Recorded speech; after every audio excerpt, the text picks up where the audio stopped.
আসসালামু আলাইকুম বন্ধুরা। তো আগে যে বিগত দিনে আমাদের ডাবল জেড যে পাম্পটি ছিল, এই পাম্পের কিন্তু এই এখন লিয়ার ফেল হয়ে যাচ্ছে বা সমস্যার কারণে কিন্তু অনেকেই এই ডাবল জেডের কাজ করতে যায় আপনারা অনেক বিভ্রান্তির ভিতর পড়েন এবং বুঝতে চান না যে এই কিভাবে এই সমস্যার সমাধান করবেন। যদি দেখেন যে বোরিং এ পানি উঠছে না, তখন বোরিং খুললে কিন্তু ঠিক দেখবেন যে এই ধরনের বাকেট থাকে, এই বাকেটগুলো সব নষ্ট হয়ে যায়। তো এই বাকেটগুলো কিন্তু সচরাচর এখন খুব একটা পাওয়া যায় না, কারণ এটা অনেক রেয়ার হয়ে গেছে। এই কাজগুলো আগের মতো আর এখন নেই। তো আমরা কিভাবে এই বাকেটটি লাগানো যায় এবং কিভাবে লাগাতে হয় সেই টোটাল আপনাদের এই ভিডিওটার মাধ্যমে আপনারা দেখে নিলে অবশ্যই যে কোনো ইলেকট্রিশিয়ান ভাই এই ভুলটা আর কখনোই হবে না। তো বন্ধুরা, এই বাকেট দুটো হালকা করে পানি দিয়ে যদি একটু ভিজিয়ে নেওয়া যায়, নেওয়ার পরে সুন্দর করে এই বাকেট একের পর এক এভাবে সুন্দর করে বসায় নিতে হবে। বসায় নেওয়ার পরে আমরা আবার এই বাকেটটি লাগানো শেষ হলে পরে আমরা ফিলান্সের সঙ্গে যুক্ত করব এবং সুন্দর করে আপনাদেরকে দেখাবো যে কিভাবে আমরা এই বাকেটগুলো সেট করলাম। তো বন্ধুরা, এই কাজগুলো কিন্তু এক সময় এত পরিমাণে ছিল আমাদের এলাকায় এবং আমি প্রচুর পরিমাণে কাজ করেছি এই কাজ এক সময়, কিন্তু তখন এরকম ভাবে ভিডিওগুলো উপস্থাপন করার মন মানসিকতা ছিল না।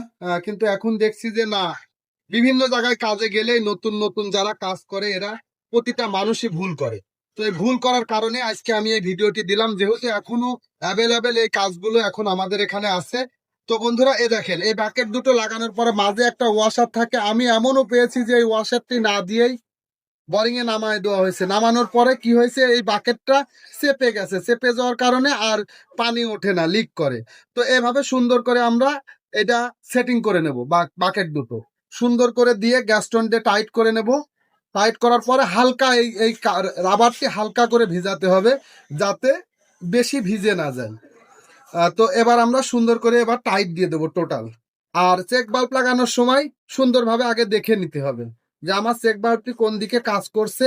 আর ডাবল জেটের ক্ষেত্রে তো অবশ্যই এই চেক বাল্বটি পানি দিয়ে চেক করে নিতে হবে।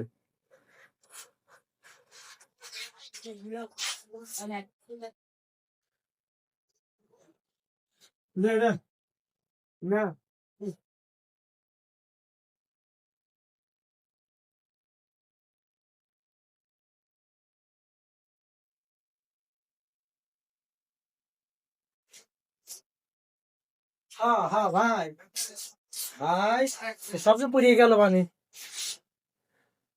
খেয়াল করে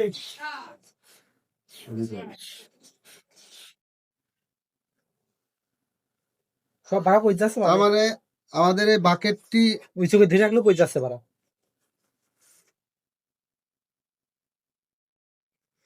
এটাও নষ্ট। তো আমরা চেক দিয়ে নিলাম, এবার নতুন আরেকটি লাগাবো। এটা ছেড়ে দাও। হুম? নষ্ট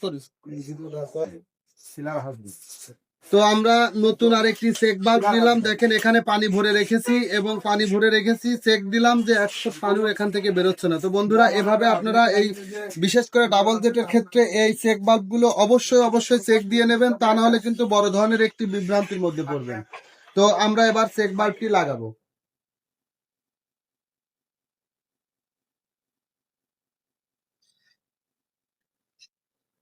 এই এতটুকু কাজ করতে যে যদি কেউ ভুল করে ফেলেন, তাহলে কিন্তু এই আবার 50 থেকে 60 ফিট পাইপ আপনাকে তুলতে হবে এবং এই এই বোরিং এর কাজটি আবার করতে হবে। তো বন্ধুরা, যদি ভিডিওটি ভালো লাগে অবশ্যই শেয়ার কমেন্ট করে পাশে থাকবেন এবং আমাদেরকে উৎসাহ দিবেন। এভাবে নিত্য নতুন যে কাজগুলো আছে, পুরাতন যে কাজগুলো আছে, প্রতিটা কাজ আপনাদেরকে আমরা দেখাবো এবং এর থেকে অবশ্যই যদি ছড়িয়ে ছিটিয়ে দেন, তাহলে এইরকম কাজ আপনারা আরো নতুন নতুন বিভিন্ন রকমের কাজ দেখতে পারবেন আমাদের এই পেজ থেকে।